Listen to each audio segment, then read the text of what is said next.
All right, so I wanted to talk about how so many successful men, they make a lot of money, they start up a business, they become awesome entrepreneurs, they build a personal brand, make a lot of money, have a lot of employees, and how in fact that starts to, it doesn't transfer over to dating, because one of the major things that I keep noticing with successful men that hire a lot of people and have a personal brand and a public image and have made a lot of money, is that they have to have a certain type of respectable image where they can't be seen to be doing anything bad or illegal or committing crimes or being abusive or mistreating their employees.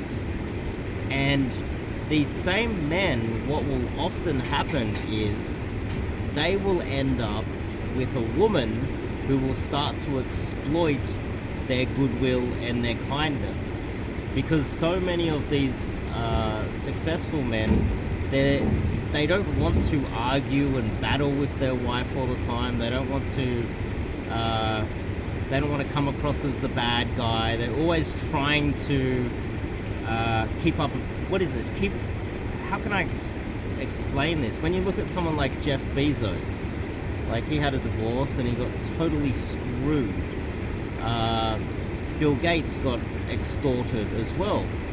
So many of these successful men, publicly, when you watch all of their interviews, you look at how they interact with people. They're friendly guys. They're nice people, and they try their best to avoid any controversy.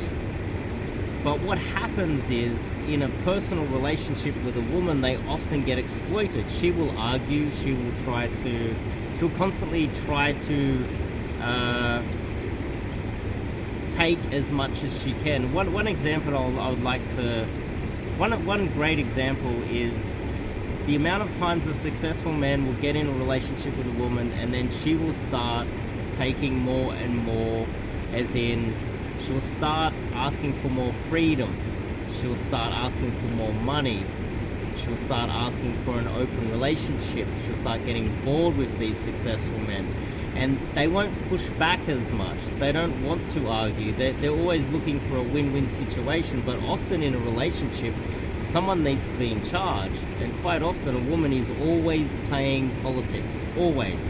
They're always trying to play power games in their personal relationships, and quite often these successful men will end up getting exploited by their wives, and you see it over and over and over again. So what helped them to become successful and have an awesome reputation and build a great personal brand, build a lot of wealth by avoiding drama and controversy, is the same thing that their wives will, in their personal lives, exploit.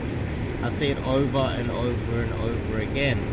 And so this is something that a lot of successful men, and if you happen to be one of those guys, the ego's built into, oh, I'm a millionaire, I've built a awesome business, I'm successful.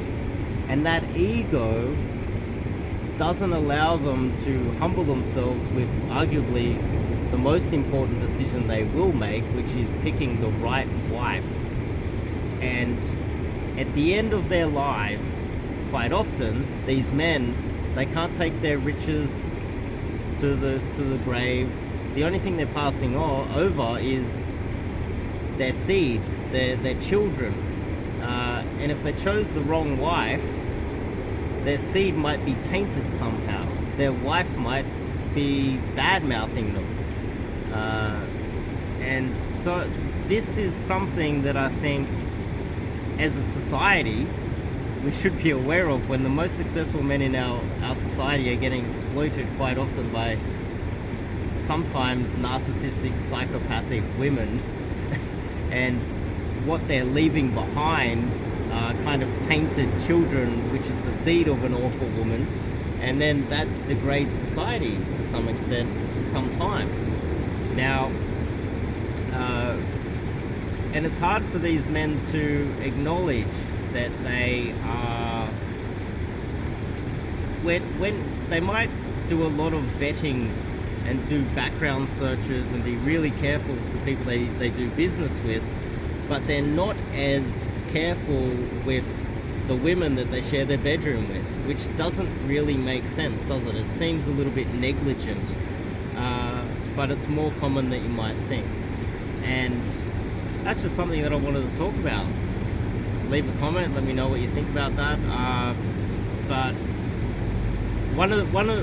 we were discussing this earlier. I was talking about a guy that I know who is one of Australia's most successful men. And he ended up marrying a woman who has bipolar and schizophrenia. And he is so successful in every way. Got himself a PhD. He's probably worth $500 million to $1 billion.